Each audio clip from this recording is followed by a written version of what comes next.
Not on television. Not in public. Not this fast. When Caitlin Clark was scheduled to appear on NBA on NBC, everyone expected something light. A crossover moment, a feel-good segment, a nod to growth and inclusivity, and then move on to the real game. That's what people thought they were getting. What nobody expected was humiliation, but not for her. For everyone else in the room. The broadcast started normally. Casual laughter, familiar voices, standard highlights. Then the host said her name, almost as an afterthought. Joining us tonight, Caitlin Clark. No build-up, no warning. And that's exactly why it hit so hard. The moment the camera cut to her, the energy shifted. Not hype, not excitement. Something heavier. The subtle weight of a room realizing too late that it had underestimated the guest sitting right in front of them. She didn't look nervous. She didn't look grateful. She didn't look like she was asking for approval. She looked ready. And then the first invisible crack appeared. Caitlin spoke calmly, clearly, confidently, breaking down plays before the replays even rolled. She pointed out defensive rotations the analysts had missed. She explained decisions without hesitation, without overtalking, without forcing her intelligence. She just knew. Viewers felt it immediately. Social media didn't react with jokes. It reacted with confusion. Why does she sound like she's been doing this for years? How is a rookie this comfortable? Why isn't she on TV more often? Those questions were dangerous. Come over and help with the NBA. The NBA has been helping the WNBA since its existence. Why not? And it's fine that Caitlin didn't want to do her first one in the NBA. I understand that. But, what L. Duncan was doing was trying to make it seem like it was a gender, a sex war. Like, get out of here, man. It's not about that. And we know who is the most popular player right now in men's and women's basketball is Caitlin Clark.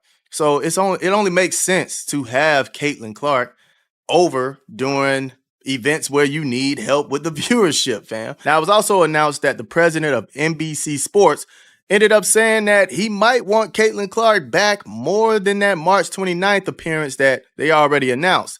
Let's take a look at this, man. According to NBC Sports President Rick Cordella, Clark's performance checked every box the network hoped for. The appearance was not treated as a one-off moment, but rather as a glimpse into where her future in sports media could look like. While Clark remains focused on her playing career, NBC clearly views her as a natural fit in front of the camera. Because questions turn into attention, and attention turns into power, league offices started checking the numbers. At first casually, then repeatedly, then nervously, because the early metrics didn't make sense. Viewership wasn't just good, it was historic. Segments with Caitlin held audiences far longer than expected. Clips of her were shared well outside the usual basketball bubble. Fans who hadn't watched a full game in years were suddenly tuning in. Not for the score, not for the teams, just to hear what she would say next. And here's the part that shook the league to its core. These weren't just her fans. These were new eyes. Eyes the league had been chasing for years. And now, those eyes weren't looking at the league anymore. They were looking at her. That's when the second crack appeared. If you want, I can rewrite the next segment in the same dramatic, viral style, so your entire NBC debut story reads like a blockbuster sports narrative. What does bother me is some of the people I deeply respect, their basketball credentials, their basketball history, their commitment to basketball and women's basketball, I think have really not covered themselves in glory with some of this commentary. And I'm going to read you a quote, Colin, if I may, from, again, this person might know more about about women's basketball than any person who's ever lived, and that's Gino Auriemma. Gino Auriemma was on with my pal Dan Patrick a couple months ago when the Fever were struggling. And this was the quote. "This kid's on the wrong team. She's got the wrong skill set to handle the physicality in the league, and she's a rookie. This rookie class isn't even one of the best classes in the last 10 years. She's just not built for the physicality of this league. She's not quick enough to get away from the physicality." End quote. Gino, just say you're a UConn guy and you thought this was going to be Paige, and instead it's Caitlin. For months, the negotiations had been happening quietly. CBA talks, media rights, player visibility, who gets exposure, how much leverage any one name should hold. The tone inside those meetings? Caution, hesitation, Leaders were afraid of giving one player too much spotlight, afraid that a single star could grow bigger than the carefully designed structure meant to manage everyone equally. Then Caitlin Clark appeared on NBC, and suddenly, that fear became ironic. On live TV, there was no structure, no leash, no pacing, no waiting your turn, just performance. And performance doesn't care about negotiations. As the week went on, something unexpected happened. League accounts started bleeding engagement.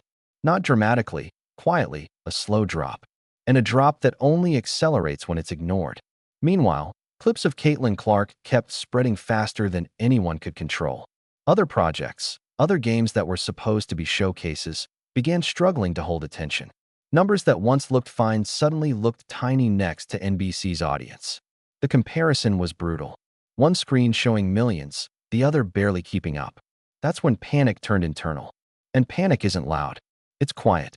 Whispered conversations, closed-door meetings, late-night calls, strategy turning into damage control. And then the documents leaked. Basketball milestone for NBA on NBC Sports. Lakers Knicks. 4.5 million viewers on NBC plus Telemundo. 5 million peak audience.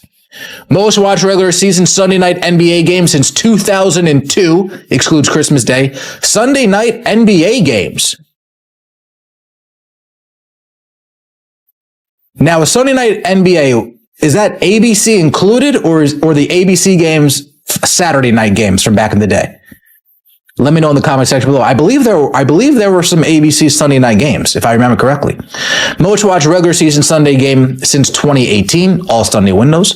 Most watched game of the season across all networks, excludes Tip-Off and Christmas Day. Thunder Nuggets offer average 2.9 million viewers, NBC plus Telemundo.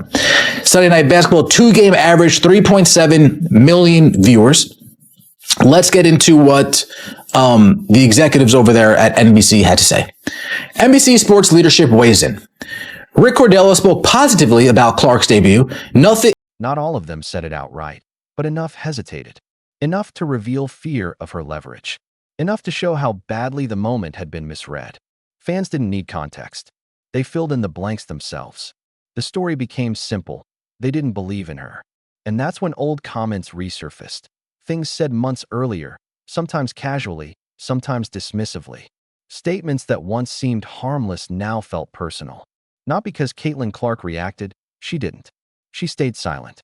And silence in moments like this is devastating. Because while she said nothing, the numbers kept speaking. Every appearance outside the league structure drew more attention. Every NBC clip widened the gap. Every quiet league broadcast felt like confirmation of what fans were already thinking. They followed the star, not the system. Inside leadership circles, the realization hit hard. Control had slipped. We're going to get into that very shortly. Caitlin Clark, her NBC, the numbers for that game have finally been released.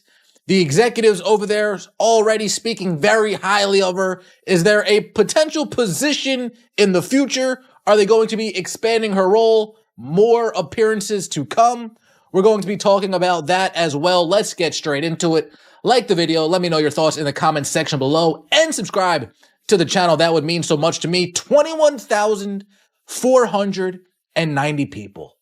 They're doing backflips. Oh gosh, you got Yahoo doing backflips, ESPN doing backflips, Fox doing backflips, Front Office Sports doing backflips. All of them said, you know what? We've ignored Unrivaled all season long. Finally, they give us something good to talk about. And they all just publish it. Oh, 21,000, record breaking. Indeed. All-time record for regular season pro women's basketball game, if you want to call it that. Most attended event ever in Xfinity Mobile Arena history. You knew people wanted to experience this. Whether it was up close and personal or from afar watching on their TV. This is can't miss stuff, folks. Unrivaled put a lot of marketing dollars behind this. Not only to get people to show up